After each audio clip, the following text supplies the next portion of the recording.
Estamos aqui novamente no podcast Local Delas e a nossa hora, né, meninas? Estamos aí. Chegamos, vivas. Vivas pero no mucho. Eu sou a Natália Botelho. Sou a Débora Ottoni. Eu sou a Luísa Nazaré. A união dos seus poderes, eu sou o Capitão Planeta. E hoje nosso tema é saúde mental, porque afinal de contas, de médico e louco, todo mundo tem um pouco, não? Eu farmacêutica, no caso, né? Ou hipocondríaca, né? Exatamente. Eu tenho as duas facetas em mim. Pode nem contar o que essa mãe anda dando pros filhos, Não né? fala isso, a minha mãe ouve esse podcast. Então fica pro próximo. Corta. Está no ar. Cultura. Espiritualidade. Impacto social. Local Podcast. E aí, galera, tem um recado rapidinho antes de entrar no episódio. A gente vai estar no mês de julho com uma nova série chamada Insanidade. Vamos falar sobre pânico, ansiedade, medo. Vai ser muito legal. 8h30 da noite, no Teatro Vira da Lata, toda terça-feira. Chama os seus amigos, vamos estar juntos nesse encontro incrível, cheio de arte, impacto social e falando sobre Jesus Cristo. Também nós gostaríamos de ouvir o seu retorno sobre cada podcast. Não deixe de postar nos seus stories, sempre que estiver ouvindo um podcast nosso, e nos marcar para a gente poder repostar e assim a gente ter esse contato. Também mande seus comentários do que você está achando e de temas que você gostaria de ouvir. Bom podcast!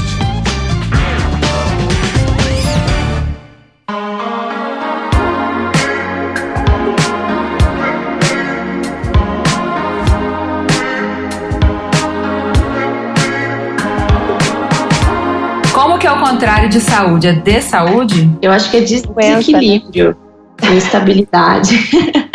Não existe a palavra. Tá, ok. Eu queria uma palavra com saúde, entendeu? Tipo, de saúde. Então, mas ó, isso que vocês falaram é uma boa questão.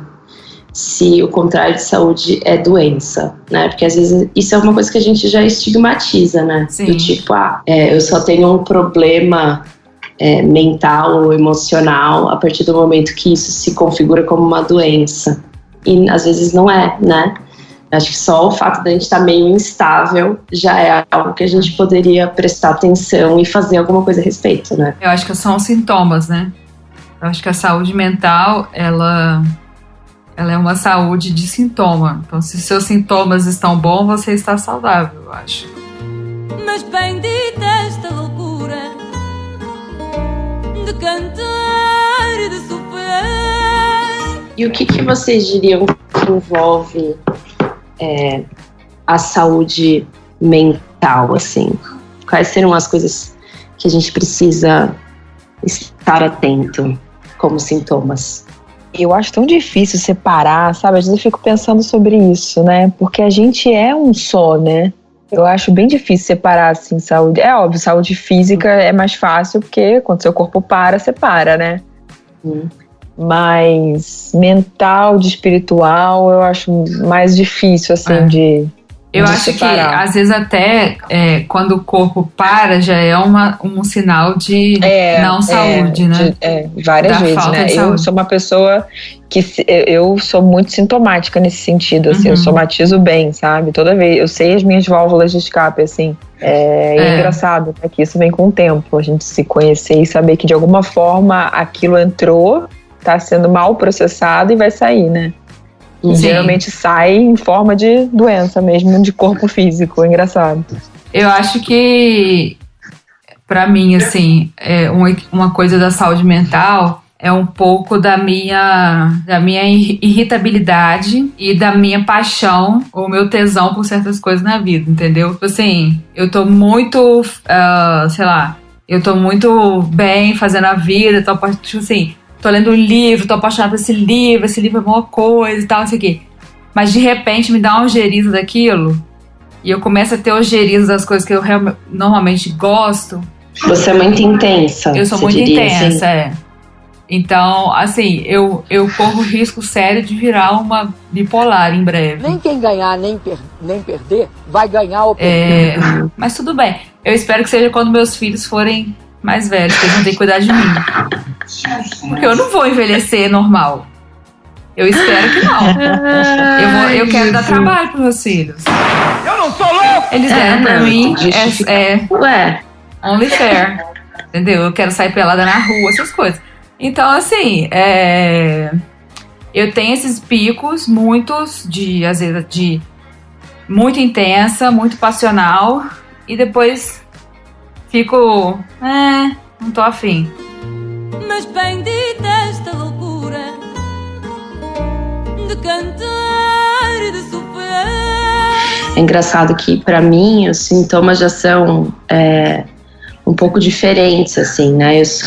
Eu sou naturalmente uma pessoa introspectiva, então eu tendo a melancolia.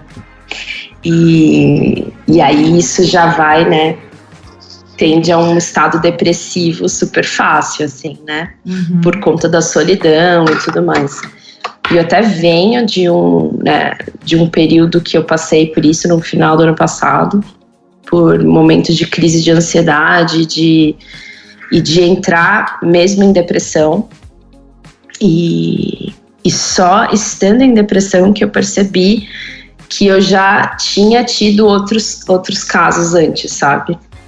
E que eu não tinha me assimilado e não tinha me permitido, não só me permitido, mas nomeado aquele estado com a maneira como eu estava, sabe? Uhum. E eu acho que isso, pra mim, é muito complexo quando a gente fala sobre saúde mental, porque eu acho que o primeiro passo pra gente falar sobre saúde mental é a gente pensar sobre saúde emocional, sabe?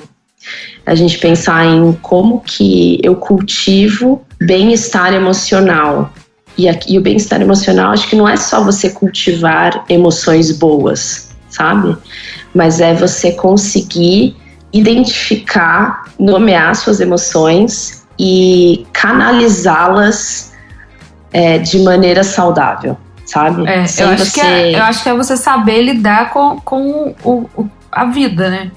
Porque você não vai ter essa emoção boa na vida. Exato, você perceber, nossa, eu estou com raiva, o que está acontecendo?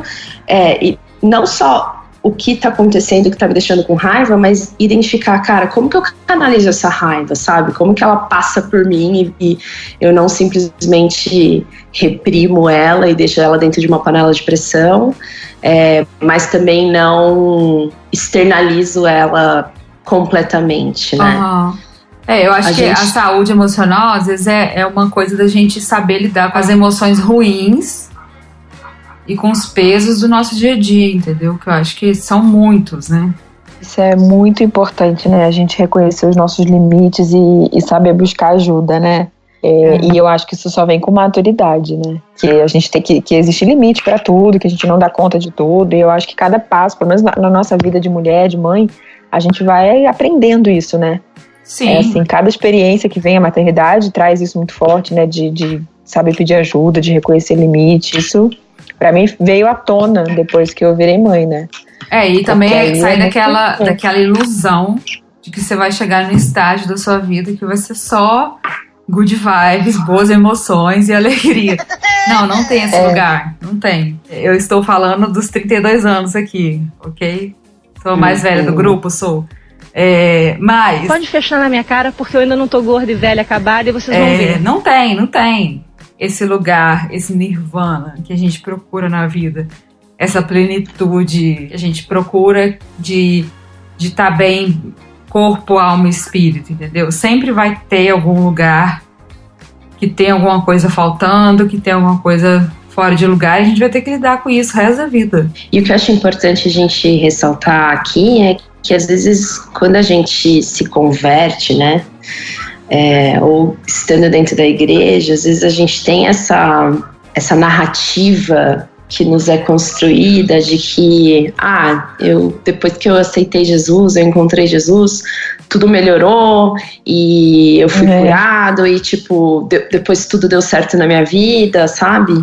Como se Jesus fosse um amuleto da sorte. Né? Que isso é super supersticioso. E quando a gente se depara com a primeira dificuldade, pós-encontro com Jesus, você fala, nossa, mas né, você se encontra naquele embate, nossa, mas Jesus não era para ter feito, não era para eu estar sentindo paz, que excede todo entendimento, né, por eu estar em Cristo e tal. E eu acho que é muito importante a gente perceber isso, assim, que primeiro, né, estar em Jesus não significa que a gente não vá sofrer. Muito pelo contrário, talvez a gente sofra até mais em algumas circunstâncias, dependendo do plano que ele tem para nossa vida ali, né? O que significa que ele vai estar com a gente, ele vai fazer com que as nossas cicatrizes, as cicatrizes das nossas dores, se transformem em cura para as pessoas ao nosso redor e para o mundo ao nosso redor. Eu achei muito interessante, vocês devem ter recebido também, né, um livro da Ultimato, chamado Um Novo Dia. Sim, recebi.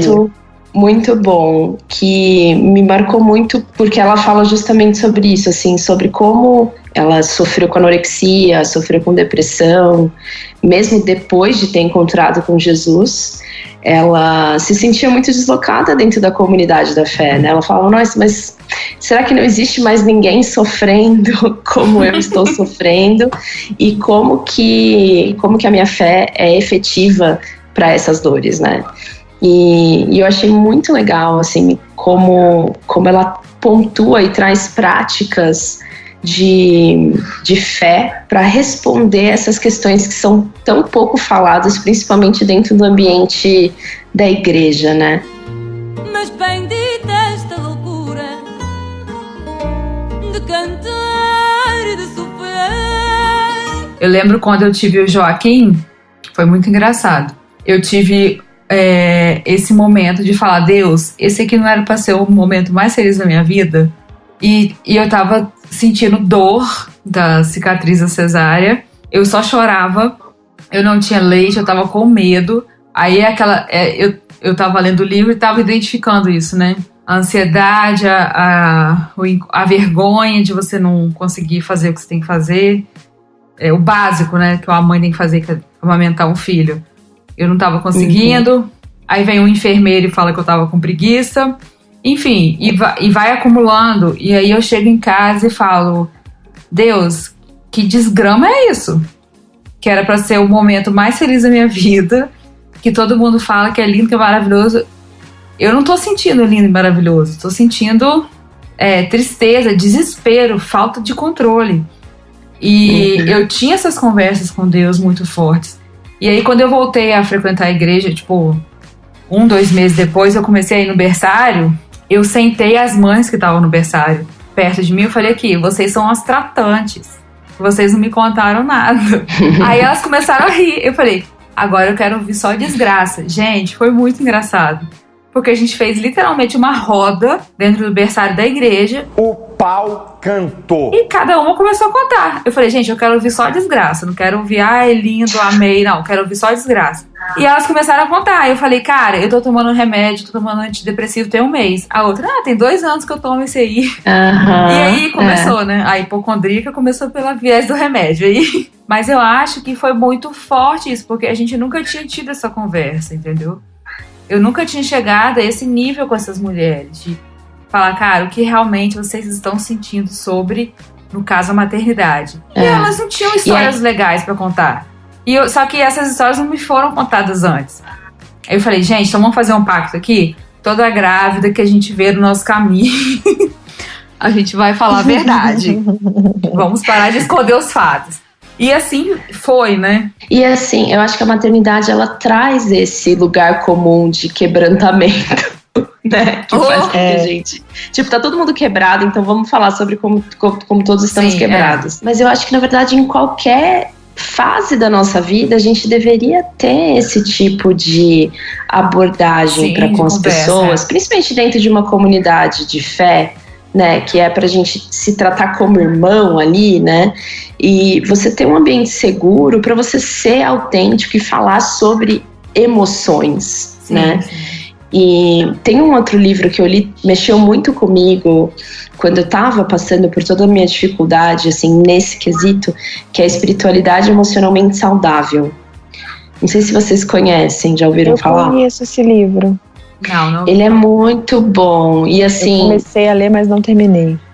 Ele fala sobre como a gente desvinculou a nossa espiritualidade das emoções, né?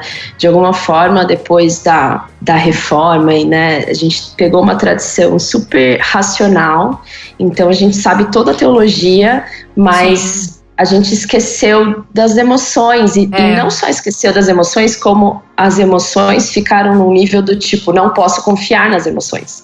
Então é meio que assim, se eu estou irado, então, se eu estou com raiva, eu estou pecando, então eu vou reprimir essa raiva, eu não deveria estar com raiva, não vou ficar com raiva, sabe? Quando, na verdade, essa não é a forma mais saudável de você lidar com a sua raiva, né? Até e o quanto a sua raiva um... faz parte da espiritualidade, né? Tava ouvindo uma música que o Kivitz lançou com Wesley alguma coisa, esqueci o nome, desculpa. Safadão. Vai, safadão! Não é o Safadão. Ainda não, o Kivitz vai chegar lá, eu tenho certeza. Mas ele fala... Ele escreveu, quando ele publicou a música, ele escreveu: Deus não tem um plano para sua vida. Eu achei aquilo muito legal, porque a gente cresceu num ambiente... Tipo, eu cresci num ambiente reformado, que a gente tinha esse apego à razão, à inteligência, a saber das coisas, bom, o que é muito bom. Sim, muito bom, é muito Mas a gente tinha um apego também a essa coisa da grandeza, do empoderamento, de falar, Deus tem um plano pra sua vida, você é incrível, você vai ser isso, você vai ser aquilo. Só que, tipo assim, a maioria dos meus amigos, e até eu mesma, sofri muito porque a gente ouvia, cara, a gente participava de eventos e as pessoas falavam coisas sobre a gente. Eu recebi 8 milhões de profecias sobre ser missionário, sobre não sei o que. Isso nunca acontecia, isso foi uma frustração gigante. E ninguém nunca conversou comigo sobre isso, entendeu? E quando finalmente eu tive a coragem de sentar com alguns amigos e falar, velho, que desgraça é essa? Que falaram uma coisa pra gente, que a gente era a última bolacha do pacote, que a gente... era isso, era aquilo, que a vida da gente ia ser awesome e tal e tudo mais. E não foi isso, entendeu? A vida da gente foi a vida normal. A gente casou, a gente teve filho, a gente tem conta pra pagar. Tem um livro que o Marcos leu e eu li de fumante passivo. Eu sou uma leitora passiva. Exato. O Marcos lê e me conta. Então eu li esse livro também, tá, gente? Finge. Chama Simplesmente Cristão. E a autora fala sobre isso. Ninguém preparou a gente para a vida cotidiana. Nunca um púlpito preparou a gente para a vida comum. Eles prepararam a gente para todo o resto. Menos para ser pai, ser mãe, pagar boleto no final do mês, no começo, enfim. Ou ambos. Que é onde a fé acontece, né? Sim, no ordinário, é onde a espiritualidade floresce. E esse livro, o relato dessa mulher é muito incrível. Porque eu acho que ela foi, sei lá... Ela, tipo, foi missionária, sei lá o quê. Ela era super ativa e aí ela teve que vir para uma vida cotidiana e ela não soube lidar com isso. E isso é muito a minha vida, entendeu? Quando eu cheguei no momento que eu tive que pisar no chão e viver uma realidade cotidiana, de ter uma casa, de ter que lavar louça, de ter que... Enfim, do dia a dia cotidiano, né? De não estar mais na casa dos meus pais... e de ter responsabilidades, eu não soube lidar. Mas a gente precisa estimular as pessoas a conversarem mais sobre isso. Porque, assim, eu aprendi a conversar sobre isso porque eu tive que primeiro sofrer o não ter conversado antes. Então, às vezes, assim, eu fico imaginando, cara, se na minha adolescência alguém tivesse falado comigo sobre tantas coisas, sacou? Sobre a minha sexualidade, sobre as coisas que eu tava sentindo, sobre as minhas dúvidas, sobre o meu corpo, eu não teria passado por um monte de coisa. Mas na época a gente estava procurando uma outra grandeza. E eu acho que hoje a gente meio que tá chegando a essa noção de que a grandeza tá nas coisas comuns da vida. E o tal do andar sobre as águas acontece, na verdade, no cotidiano, no dia a dia. Mas bendita esta loucura de cantar e de sofrer.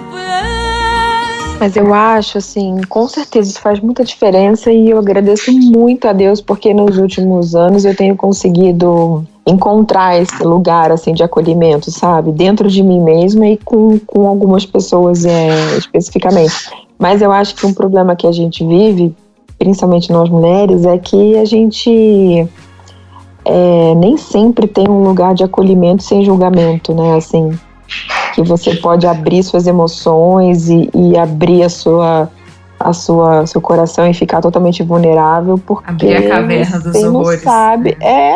Você sabe lá, né, como que as pessoas vão interpretar. Então a gente tem que ter muito cuidado, assim, com quem vai se abrir, da forma como vai se abrir, porque, né, isso pode destruir você, assim. O que a gente tava, semana passada eu tive essa conversa com a Nath. Se alguém lesse as nossas conversas de WhatsApp, a gente ia ser tipo rei. A gente ia ser, queima essas bruxas. Exatamente. Ia voltar à Inquisição. A gente precisa o tempo todo olhar pro outro e se olhar e ouvir, né? E ouvir Deus, e ouvir o nosso coração. E é um exercício, assim. Eu acho que a gente passa a vida inteira, às vezes, né, casado, e chega no final e tem gente que ainda não conhece, né, de verdade com quem tá casado. Quantas histórias a gente já ouviu, enfim. Então, conhecer o outro, né, criar esse ambiente que o outro possa ser ele mesmo é muito difícil, né? Porque a gente tá sempre pronto para julgar, a gente tá sempre pronto para criticar então, assim, nem todo mundo tem esse espaço, né? Por isso eu acho que os consultórios de psicólogos, né, esperam que não lotados, né? Aquela estatística que a gente leu no episódio de ansiedade, que eu acho que foi o segundo episódio, não sei, ele fala sobre isso, que a maioria das pessoas que sofrem de depressão ou ansiedade hoje são mulheres. E eu acho que a gente tem muito esse pudor de se abrir, porque são sentimentos muito viscerais e que normalmente são remetidos ao homem. Então, tipo assim, a gente não fala sobre a nossa sexualidade às vezes, porque a gente tem medo de ser taxado, sei lá, enfim. E coisa que o homem falaria tranquilamente, entendeu? Uhum. A gente não fala sobre os nossos medos, a gente não tem coragem de falar, às vezes, tipo assim, não, meu parto foi uma droga, não senti nada. Então, assim, eu acho que a gente encontrar esses lugares seguros, né? Essa uma pessoa ou duas, ou que às vezes comunidade da ideia que você tem que compartilhar sua vida com muita gente. Mas não, eu acho que se a gente achar uma pessoa com quem a gente pode ser a gente mesma, de verdade, sem ter que ter vergonha, eu acho que a gente começa a se desarmar. E até uma coisa que eu li aqui no livro, né? Que a gente recebeu da Emma Greenaver, seja lá como fala esse nome, é isso, que uma coisa leva a outra, né? Tipo, a vergonha leva a ira, que leva ao desespero. E se a gente não reconhece uma coisa e trata uma coisa logo, um abismo vai chamando outro abismo. E a gente vai só sucumbindo nessa falta de saúde, nessa saúde. Esses espaços de conexão e intimidade são realmente muito raros. Mas a gente não pode deixar de ser intencionais em cultivá-los, sabe? E eu digo intencionais mesmo, vindo de uma pessoa que é muito pouco relacional, sabe? Eu sou super pouco relacional. E eu me forço a ter relacionamentos. Depois de tudo que eu passei, porque eu vejo que cultivar relacionamentos, e é isso mesmo, poucos e bons, sabe? Poucos e bons, em que eu sei que essas pessoas não vão querer me consertar. Eu acho que isso é um começo de uma comunidade, e aqui comunidade é 2 ou 3, quantas forem, né? Uma comunidade de conexão e acolhimento é vocês terem entre si um pacto. Não precisa ser um pacto, né, assinado e, gente, esse é o nosso combinado. Mas você entender ali que você pode falar o que for, isso não vai querer ser consertado, sabe? No sentido de não vão vir com soluções baratas.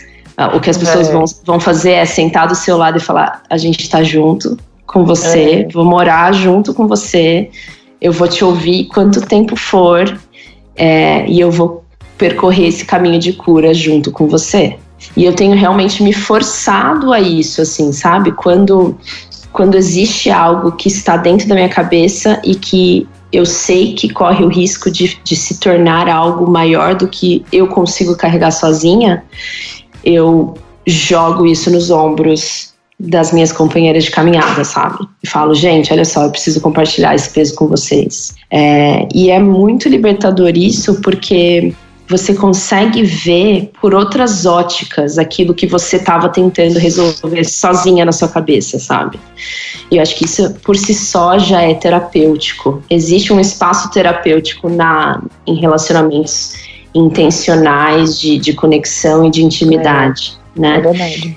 E uma coisa que a autora desse livro, Um Novo Dia, fala, que eu achei muito interessante, que eu vivenciei na pele, ela traz uma analogia do dia, né? E que a noite, a hora mais escura da noite sempre precede o alvorecer.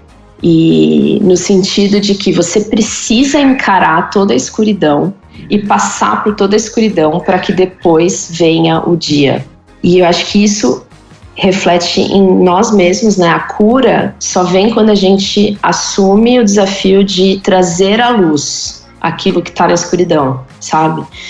Então eu falar, cara, eu vou encarar isso daqui de frente. Eu vou tirar isso daqui da escuridão e eu vou compartilhar esse problema com alguém. Por mais que eu tenha vergonha disso, por mais que isso faça com que eu me sinta super vulnerável, eu vou trazer luz para que isso daqui possa ser curado. E uma coisa que eu achei muito sensível da autora é que ela não tira a questão da medicação e da terapia em si, né, como recursos para você tratar de coisas que são muito profundas da alma humana, né? E que às vezes a gente vê dentro de contextos religiosos uma abordagem do tipo, não, mas depressão se cura com oração, né? E não, gente, sabe? Não. Assim, também, sabe? Claro que você precisa ter uma reconexão com a sua fonte de esperança, né? Porque a depressão é uma desesperança completa. Mas existem coisas químicas que precisam ser tratadas e tudo mais, né? Então, eu acho que o cultivo de relacionamentos intencionais em que vocês tenham essa cumplicidade de, cara, eu não vou querer te consertar, porque nós todas somos quebradas, sabe? E eu acho que essa conexão, ela tem que ser de mão dupla, né? Não dá pra você ter uma conexão em que só você abre, só você se torna vulnerável, você não tem uma contrapartida. Existe, eu acho que a intimidade, ela se forma a partir do momento que vocês se olham e se enxergam uma na outra, né? E você olha e fala, nossa, nós duas estamos quebradas, então nós duas vamos caminhar juntas enquanto a gente tá sendo curada por Jesus, né? Mas bendita esta loucura de cantar e de sofrer. Eu acho legal que ela falou isso, né, nós somos todos uma confusão. Eu acho isso muito legal porque quando a gente se abre, assim, e eu acho que o que eu tento fazer depois que eu me percebi nesse lugar, não da doença, mas de não saúde mental, foi tentar ser intencional, entendeu? De entender que às vezes, assim, eu tava conversando com uma mulher que tava meio que em negação daquilo que ela tava vivendo, pelo medo de se abrir às vezes, entendeu? Uhum. E eu comecei a ser intencional nesse sentido de cutucar a onça com a vara curta. Uhum. E eu falo assim, gente, eu vou cutucar até sair alguma coisa daqui. Porque eu sei que aqui tem uma coisa que precisa sair. Uhum. Então, às vezes, eu virei essa pessoa chata que... Às vezes, uma amiga tinha neném e eu ficava em cima. Tudo bem? Como que você tá? O dia inteiro. E aí? Vamos conversar? Posso ir aí? Quer dizer que... Porque eu falei, cara, se essa pessoa não entender o que tá acontecendo com ela logo, isso rapidamente vai virar um ciclo de peso e de doença. Que eu sei, eu já passei por isso, mas às vezes eu não posso chegar na pessoa e falar assim, ó, eu sei que você tá passando, tererê, tarará. Às vezes eu tenho que cutucar, até a pessoa falar, não, cara, realmente, não dá, preciso de ajuda, que eu acho que é um pouco que é o jeito que a gente lida com outros tipos de doença, como a vício e tudo mais, da pessoa procurar, falar assim, cara, eu reconheço que eu preciso de ajuda. Mas eu acho que é isso, é você levar a pessoa a essa consciência dela reconhecer que, cara, realmente, eu preciso de comunidade. Eu preciso de ajuda, eu preciso de conexões reais e sinceras. Então eu meio que me coloquei nessa posição, assim, nos últimos anos, desde que eu tive o Joaquim, há quase 7 anos atrás, meu Deus. Desde então eu falei, cara, eu vou começar a intencionalizar, né? Uma mensagem que eu mando, uma fala que eu tenho, porque eu acho que eu preciso estourar essa bolha. Às vezes ainda. Eu não tenho medo de falar as coisas que eu vivi, eu senti. Às vezes eu falo até demais. E as pessoas ficam, meu Deus. Você fica assim, meu Deus, ela tá falando disso. Não devo nada a você. E eu falo, cara, mas é uma coisa tão comum pra mim que hoje eu não tenho medo de falar de certas coisas, entendeu? Que eu, sei lá, 3, 4 anos atrás eu teria medo de falar. Mas porque eu fui tendo que aprender a falar, cara, eu tô falando desse lugar de vulnerabilidade, mas eu aprendi que isso aqui não rege a minha vida. Esse lugar quebrado é só um lugar quebrado, faz parte de mim, faz parte da construção. E eu acho que a saúde mental é isso, é você entender que os seus pedacinhos fazem parte também. Que, como diria Chiquititas, o seu coração vai ter buraquinhos. Então, assim, cara, coração de buraquinhos, abraça, aceita, entendeu? Você fala, cara, eu nunca vou ser o suficiente, eu nunca vou ter tudo no lugar, tudo bem com isso. Vida que segue, entendeu? Então eu acho que é muito esse lugar de... A saúde é de você se aceitar, você aceitar o seu broken place, o seu lugar da vergonha, da fome, da ansiedade, do desespero, da ira, e falar, Deus, me ajuda. E esse é um primeiro passo muito difícil de dar, né? Sim. De você olhar pro quebrado e se admitir quebrado, porque acho que a gente passa grande parte da nossa vida tentando se remendar, se consertar, ou pelo menos usar algum tipo de armadura para que ninguém veja que você é quebrado. Tem alguma parte do livro que ela fala sobre isso, né, da coisa de você ser exposto e ser excluído. E então a gente não gosta nem de não pertencer, ao mesmo tempo que a gente tem medo de pertencer e as pessoas nos conhecerem de fato. E aí a gente usa atestados ou estratégias, né, que ela fala, que é fingir-se de forte. E aí a gente fica ou com esse atestado ou com essa coisa de falar, não, eu vou fingir, vou ter uma estratégia pra maquiar o que eu tô sentindo e pronto. E até a gente aceitar que a gente pode chegar no lugar e falar, cara, hoje eu não tô bem, não conversa comigo. Hoje eu não tô bem, não quero papo. Toma um passo de saúde incrível, né? Porque a gente carrega dentro de todas as cargas, né? A gente tem falado muito sobre isso, sobre carga mental, mas eu acho que dentro de todas as cargas que a gente carrega, acho que das maiores tá sempre bem, né? Tá sempre com alguma coisa legal pra contar. E às vezes você não tem uma coisa legal pra contar, às vezes o dia realmente não tá bem. E a gente não tem coragem de falar disso. E o quanto, às vezes, o não estar bem é que vai abrir o caminho de conexão com as outras pessoas, né? Às vezes a gente acha, como eu tenho Jesus, e eu preciso testemunhar de Jesus, eu preciso, sabe, ser luz e tal. Como que alguém que é luz pode se sentir triste? Como alguém que é luz pode ter depressão, sabe? E fala, cara, a sua ferida vai ser um caminho de conexão com outras pessoas que doem. A gente tá num mundo que dói.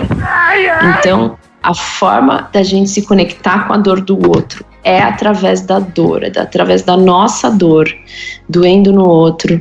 Então, acho que a gente não pode deixar de experimentar a vida na sua totalidade, que envolve os sentimentos ruins, que envolve toda a complexidade daquilo que, se a gente fica só jogando pro escuro, pro quarto escondido do nosso coração, a gente vai perder a oportunidade de se conectar de maneira mais profunda, empática e íntima com pessoas. A gente vai perder a oportunidade de se conhecer, sabe? Acho que isso que é o mais difícil. É você passar pela vida tentando só aparentar estar bem, e, né, em prol de não vou lidar com isso daqui, não quero lidar com isso daqui, né? Mas o não lidar com isso faz com que você perca toda uma profundidade de vida que você poderia estar vivendo, né? E a maturidade também. Eu acho que assim, e a maturidade, exatamente. Que talvez, assim, não quero pôr culpa só no pai e na mãe da gente. A dor deles é real Eles tiveram o tempo deles, ok. Mas talvez, se, tipo assim, eu fico pensando nisso, o tipo de criança que a gente tá criando hoje, né? Que eu sempre me coloco nesse lugar. O jeito que eu lido com as minhas questões é diferente do jeito que minha mãe lidava, o que ela lida até hoje, entendeu? Então, pô, ela vem de um lugar muito mais machista, muito mais de que, ainda mais ela, esposa de pastor, tinha que ser super perfeita, super participativa, super tudo. E às vezes ela não estava afim, ela não tinha o direito de não estar afim, entendeu? Como ela lidou com isso, teve um impacto sobre a minha vida, sobre a vida da minha irmã e sobre a vida do meu irmão. E como eu lido com essas minhas obrigações, né, religiosas, essas minhas obrigações com a vida, como eu lido com a questão do trabalho. Então você tem todo um movimento hoje, né, que você fala, seu pai saiu para trabalhar para ganhar dinheiro. Não, você não pode falar isso para criança mais. Seu pai não trabalha só para ganhar dinheiro, seu pai trabalha para mudar o mundo. Então você tem esse movimento que você está dando um discurso diferente para as crianças. Então, sei lá, daqui talvez há 10, 15 anos, as nossas crianças vão estar reproduzindo essas coisas de uma forma... Isso vai virar outra chave nas nossas crianças que não foi virada na gente, que a gente virou agora só, entendeu? Então, às vezes, sei lá, os meus filhos não têm crises, essas crises, pós-casamento, pós-maternidade, enfim. Mas eles vão ter outras crises, vão ter as crises deles e a crise faz parte. Se não tiver crise, vai ser uma criança para sempre. Então tem que ter crise, tem que ter problema. Eu já sou assim, sou daquela... Minha mãe vai me xingar, mas eu vou falar. Pisou na merda, abre os dedos. A vida é isso, entendeu? Então, eu tô nessa fase assim, da minha vida, que eu acho que é isso mesmo. A vida é ruim mesmo, gente, mas vamos abraçar a dor, vamos abraçar a saudade, vamos abraçar a depressão. Eu não tô falando isso como um deboche, porque eu sei quanto dói, eu vivi isso. Eu tô falando isso porque eu acho que é melhor do que você se vitimizar, do que você se enclausurar, do que você ser dominado por esses sentimentos, entendeu? De desespero, de desesperança. O melhor jeito é você falar assim, cara, eu lidei muito com isso, com a tristeza que eu ainda sinto, por causa, tem 10 anos que meu avô morreu. Se eu falar mais de 5 minutos sobre meu avô aqui nesse podcast, eu vou começar a chorar, copiosamente. E eu fui parar na terapia porque eu achei que eu era louca. Porque eu só chorava. Tinha anos que meu avô tinha morrido e eu chorava. Toda vez que eu falava o nome dele, eu chorava. Vi uma foto dele, eu chorava. E eu achava que eu era maluca. Que eu falei, cara, eu não tô sabendo lidar com a perda. Aquele papo, né? Ai, tá no céu, tá melhor. Velho, mas eu não tô melhor. Entendeu?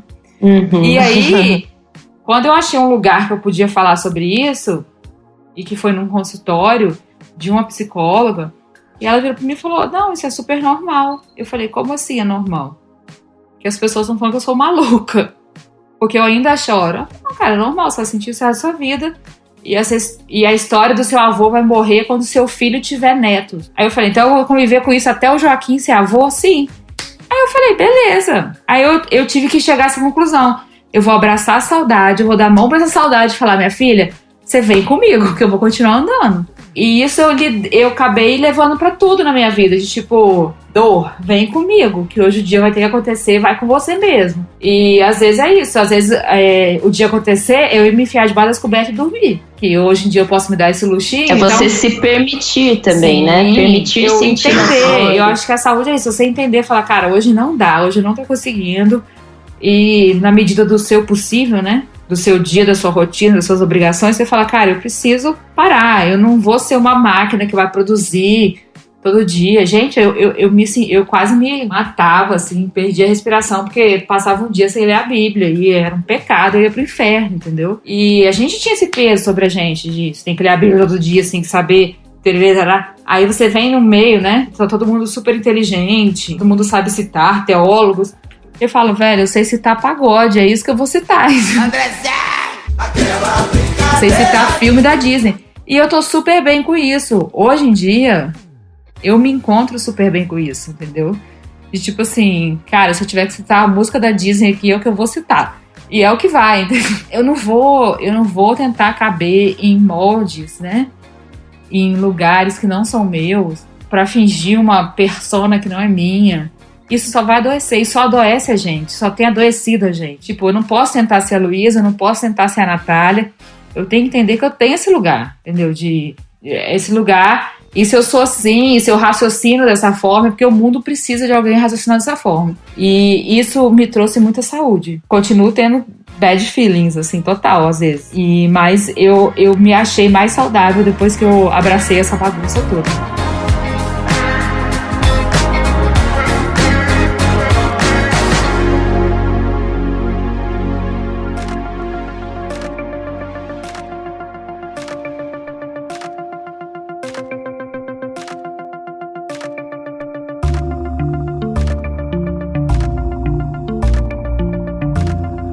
Posso ler um trechinho do livro que eu acho que fala sobre isso e dá um direcionamento legal, talvez, pra gente caminhar pro fim aqui da nossa conversa?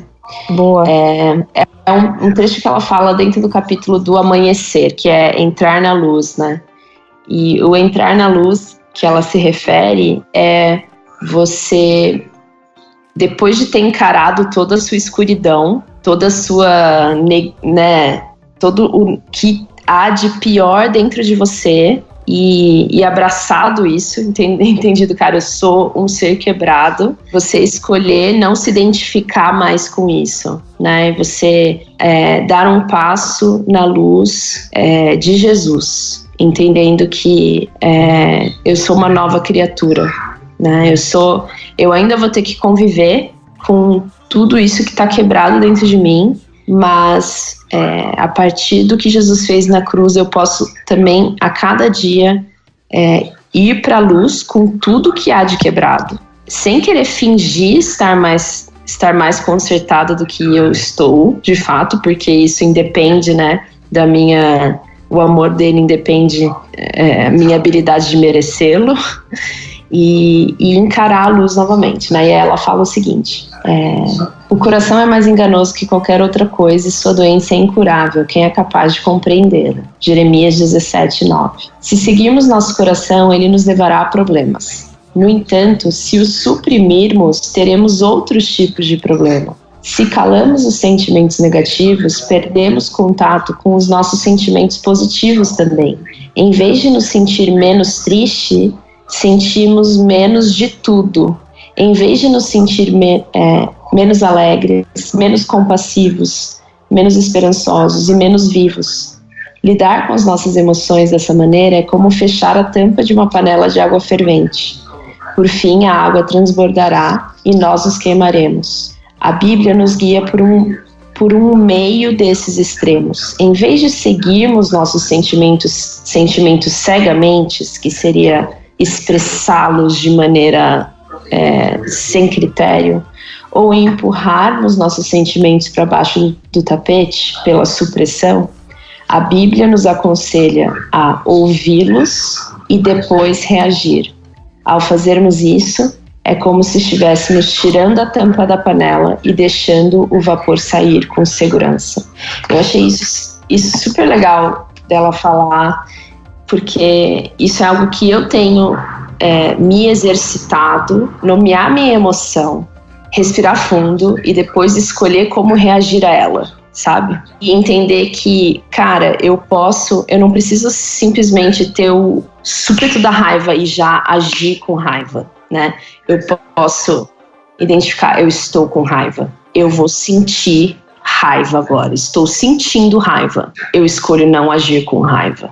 E isso não é ser falso para com as suas emoções, não é suprimi-la, não é só você escolheu não reagir com raiva, mas você sentiu a raiva. Não ser dominado por aquilo, né? É a tal da inteligência emocional, né? Exatamente. Você sentiu aquilo, mas você não foi dominado por aquilo.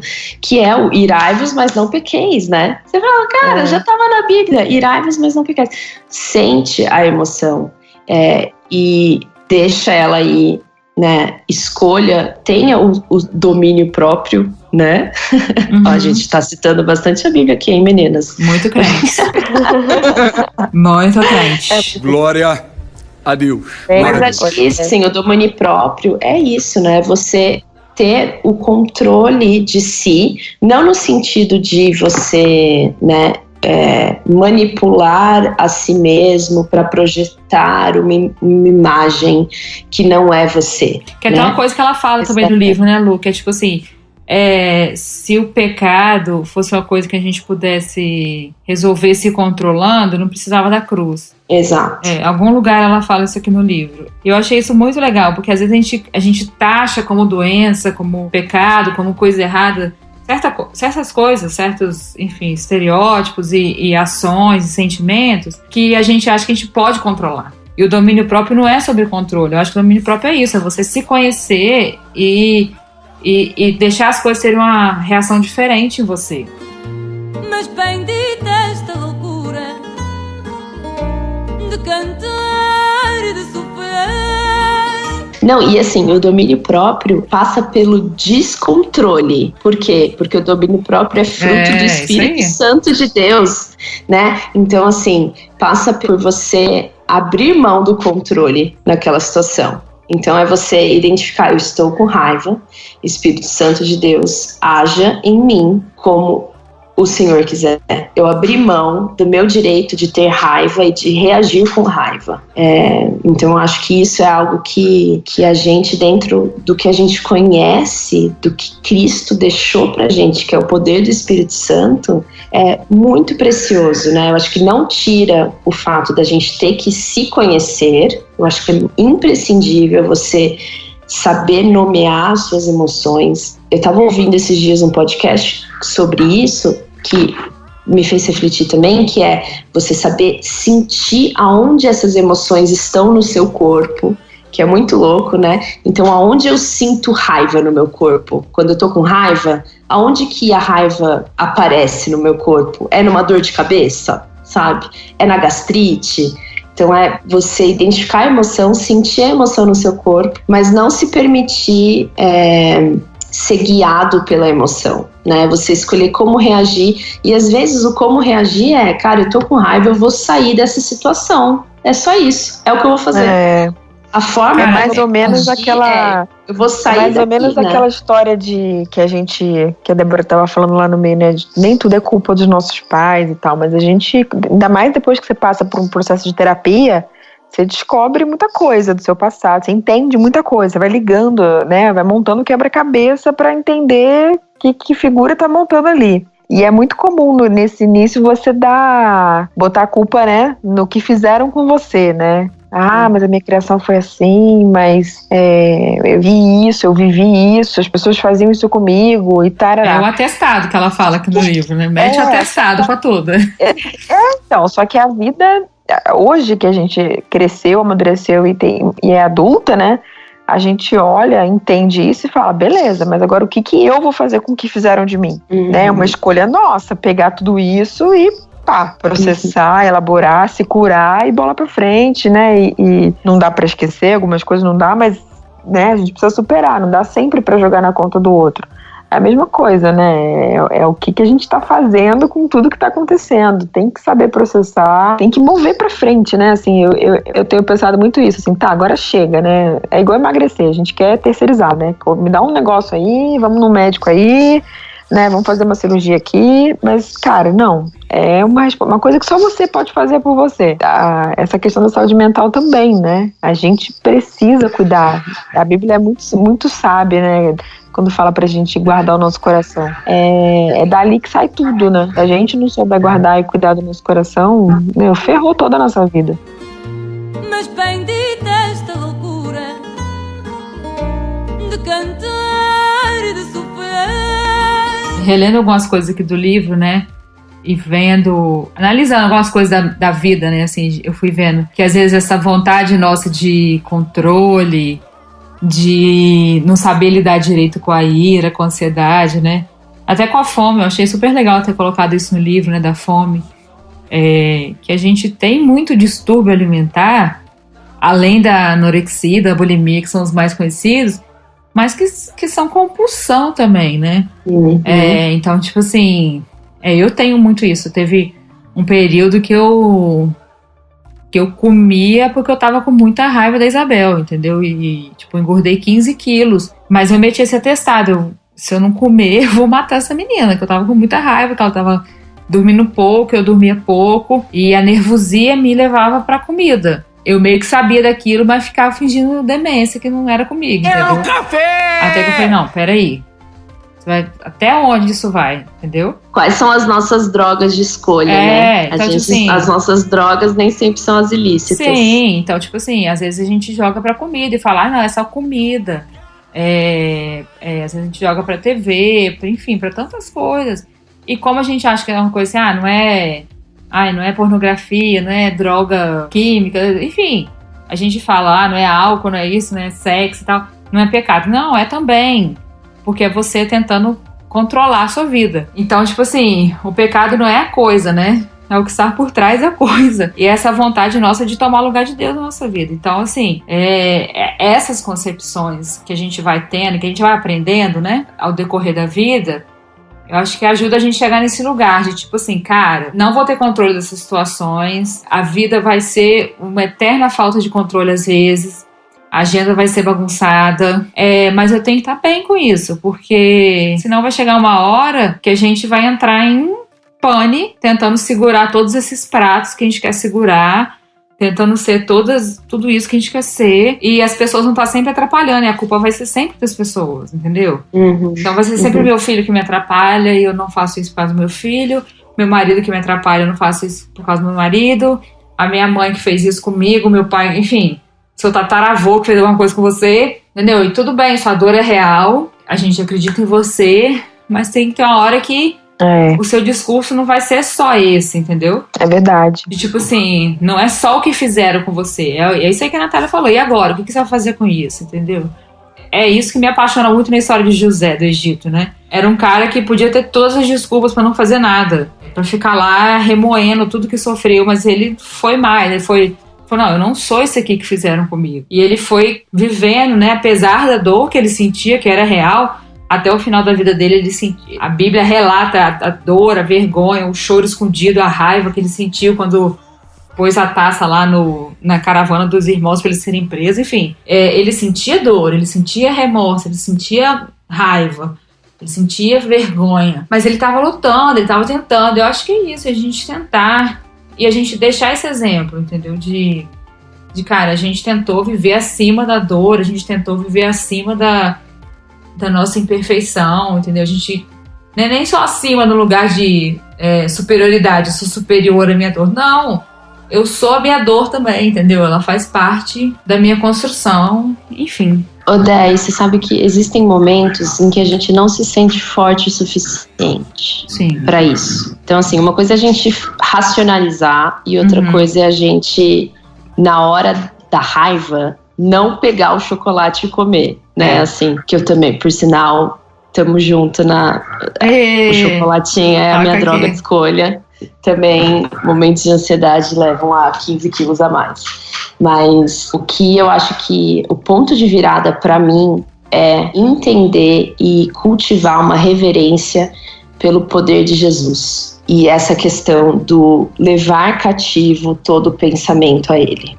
Então cara, eu renovar minha mente de tal forma em que quando eu me vejo impotente, ao invés de eu tentar ou me culpar, ou me punir, ou me consertar, eu me ajoelhar aos pés dele e falar: Jesus, isso daqui está me aprisionando agora. Eu preciso que o Senhor tome conta disso e me liberte. Na hora do vamos ver, é mais efetivo do que qualquer artifício da gente tentar se munir de estratégias para consertar as situações. As estratégias acabam sendo muito racionais ainda. E aí, na hora da emoção, eu acho que a gente só contrapõe emoção com emoção. Cara, eu tô me sentindo o lixo da escória da humanidade, tô com raiva dos meus filhos que não dormem, super me relacionei também com isso, tô com raiva dos meus filhos que não dormem, tô cansada, tô exausta, eu mereço um alívio. E aí é aquela coisa, a quem eu vou recorrer, sabe? Nesse momento, a quem eu vou recorrer como alívio para mim, né? Então, eu acho que o cultivo, e aí é o cultivo diário também, de uma reverência pela grandeza e pelo poder de Jesus, do tipo, cara, ele é capaz. Eu não sou capaz de na hora da raiva não pegar aquele chocolate e comer o chocolate inteiro. Mas ele é capaz de transformar o meu coração e de me tirar dessa situação. Então eu recorro a ele. Então eu vou aos pés dele. Então eu vou trazer esse sentimento à luz para ele também.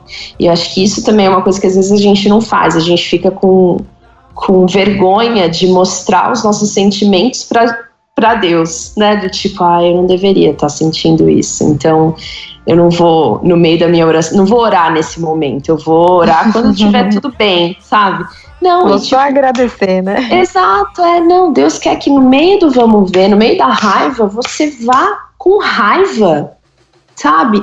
E mostre a sua raiva para ele, fala, eu preciso que o Senhor cure a minha raiva, porque quando eu tô com raiva, eu quero bater. Eu preciso que o Senhor cure a minha vergonha, porque quando eu tô com vergonha, eu entro num estado compulsivo e começo a comer sem parar.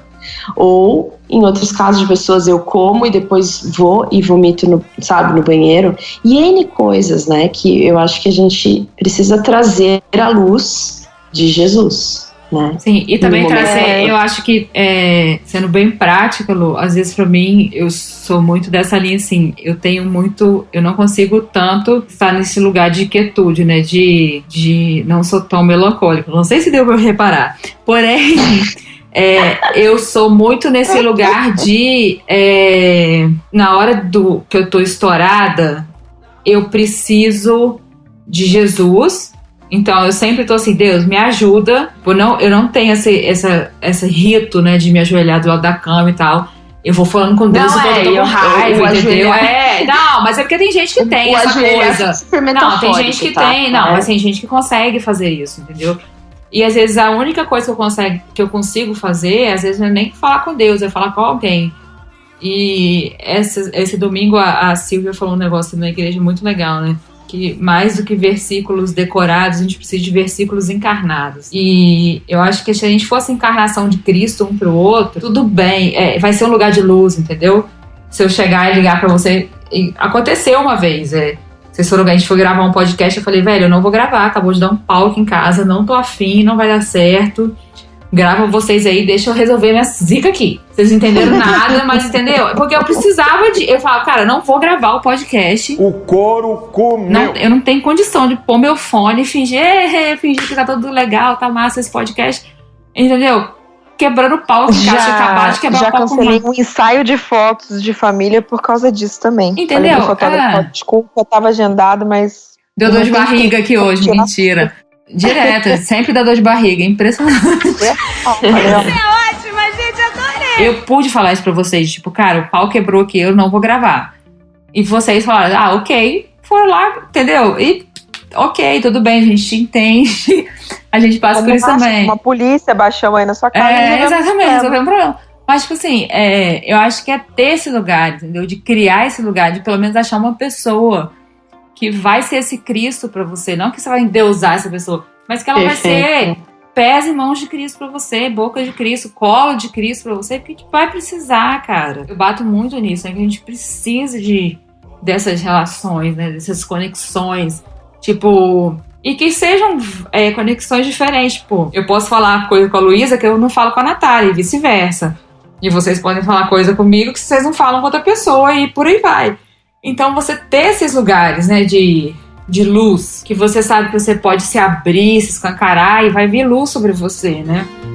Mas bendita esta loucura de cantar e de sofrer. Esse livro, a parte que eu consegui ler até agora, me ajudou muito nisso, de achar essas conexões, né, de um sentimento com um abismo chamando outro abismo, né, e a gente se entender que a gente precisa conversar sobre isso, porque a gente é de Jesus, a gente é crente, massa, lindo, maravilhoso, mas a gente sofre, e a gente tá num mundo ruim, e a gente é ruim também, e a gente é uma confusão, e a gente precisa entender e aceitar isso, que a gente vai sofrer, a gente vai sentir dor, a gente vai sentir as nossas oscilações hormonais, a gente vai sentir tudo na pele.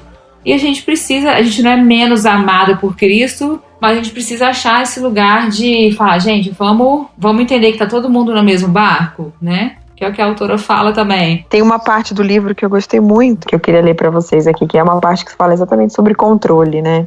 Que você estava falando agora há pouco, Débora, sobre autocontrole. Ela fala assim: o controle inspirado pelo espírito não tem nada a ver com assumirmos o controle. Trata-se de entregarmos nossas ansiedades a um Deus que nos ama mais do que amamos a nós mesmos. Nada está fora do seu controle, o que significa que podemos confiar que Ele cuidará tanto das coisas grandes como das pequenas. Todos os dias podemos trazer essas coisas a Ele e confiar que Ele estará no comando. Eu acho que é muito a gente entender que a gente precisa conversar mais sobre isso, sobre saúde, e que a gente precisa aceitar. Acho que é mais do que isso, mais do que aceitar a falta de controle, né? É confiar que a partir daqui você vai perder o controle, alguém que tem todo o poder, né, para fazer infinitamente mais do que a gente imagina, pensa ou sonhou, vai estar com o controle da nossa vida. Que coisa maravilhosa, né? Como diria Detonautas, quando eu me perco é quando eu me encontro. Fica com essa. Durma com essa, amiguinhos. Mas bendita esta loucura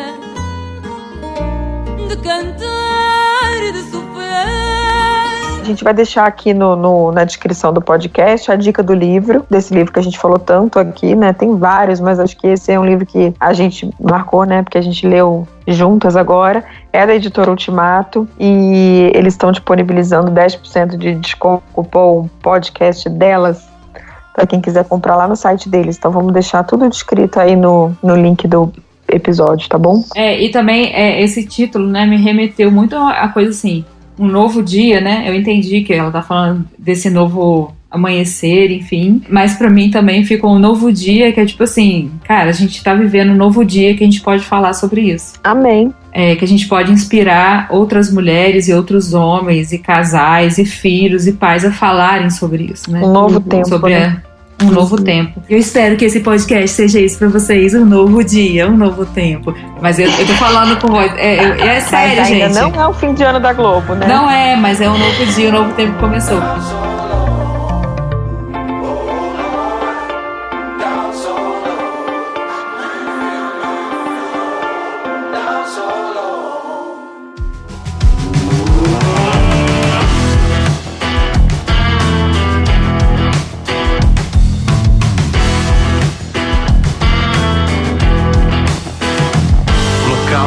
Podcast.